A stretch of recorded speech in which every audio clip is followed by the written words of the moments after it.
Welcome guys, আশা করি তোমরা খুব ভালো আছো। আমি ভীষণ ভালো আছি। কাজলের ভিলেজ কিচেনে সবাইকে স্বাগত।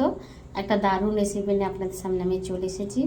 লেবু চিকেন কিভাবে আমি বানাই সেটা তোমাদের আজকে আমি করে দেখাবো। তাই তোমরা সম্পূর্ণ ভিডিওটা প্লিজ দেখতে থাকো। এখানে আমি হাফ কেজি চিকেন নিয়েছি। চিকেনটাকে ভালো করে ধুয়ে 2 চামচ সরিষার তেল মাখিয়ে নিচ্ছি, আর একটা গোটা লেবুর রস আমি এর মধ্যে দিয়ে দিচ্ছি। দেওয়ার পরে এখানে নুন, হলুদ, ঝাল যা যা লাগে সব কিছু এখানে মাখিয়ে নেব।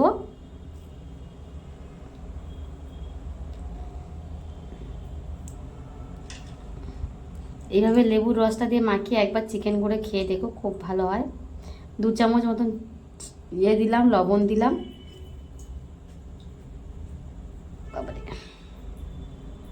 এখানে দিচ্ছি আমি আদা বাটা, রসুন বাটা, হলুদ, লঙ্কার গুঁড়ো,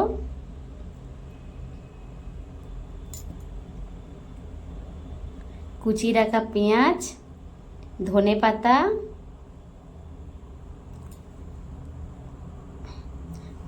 দিয়ে দিলাম। তারপরে সবশেষে এখানে আমি টমেটো দেব। টমেটোটা দিয়ে আমি এটাকে ভালো করে মাখিয়ে নেব। এখানে আমার কোনো কিছুই সবজি কষা হবে না, সব মাখানো সবজি হবে। দেখো সুন্দর করে মাখিয়ে নিয়েছি। এবার আমার কড়াটা গরম হয়ে গেছে। পরিমাণ মতন কড়াইতে আমি তেল দিয়ে দিচ্ছি। তেলটা খুব ভালো করে গরম করার পরে একটু ভালো করে নেড়ে দিলাম। তেলটা হুদুতে গরম হওয়ার পরে আমি এখানে 3 পিস আলু নিয়েছি। এই 3 পিস আলু ভেজে নেব একটু হালকা হালকা করে। আলুটা খুব বেশি ভাজবো না, সামান্য লাল লাল করে ভেজে নেব।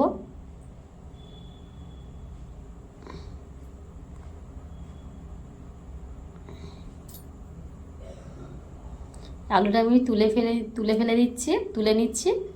এবারে দেখো এখানে আমি একটু গোটা জিরে ফোড়ন, তেজপাতা ফোড়ন আর গোটা গরম মশলা ফোড়ন দিয়ে দিলাম। দেওয়ার পরে এখানে আমি হাফ চামচ চিনি ইউজ করব। হাফ চামচ চিনি এর মধ্যে আমি অ্যাড করব।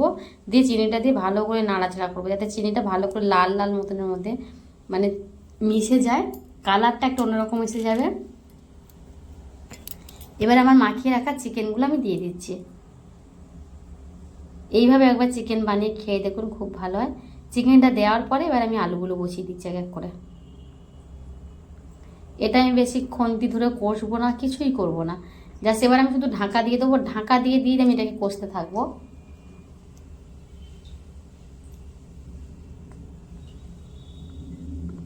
আমি ঢাকা দিয়ে দিচ্ছি। 10 মিনিট মতন ঢাকা থাকবে। হালকা আঁচ করে, মানে গ্যাসের আঁচটা হালকা করে রাখবো।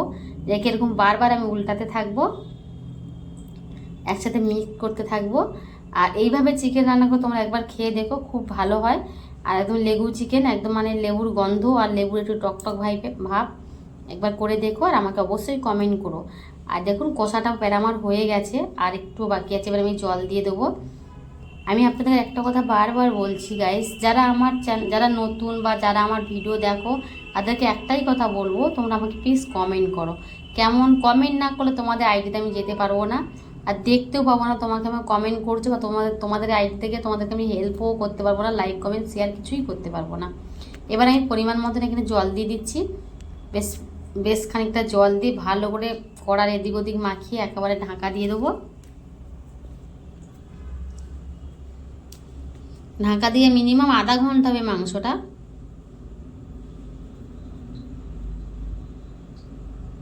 আধা ঘন্টা পর আমি খুলছি, দেখুন ব্যাস এটা আমার হয়ে গেছে, আর বেশি বাকি নেই। আপনারা তো প্রথমেই দেখলাম গরম মশলা, যেটাকে আমি লাভিয়ে নেবো। যদি আমার এই চিকেনটা তোমাদের ভালো লেগে থাকে, এই রান্নাটা, তাহলে অবশ্যই আমাকে লাইক কমেন্ট করো। সবাই সুস্থ থেকো, ভালো থেকো। এখন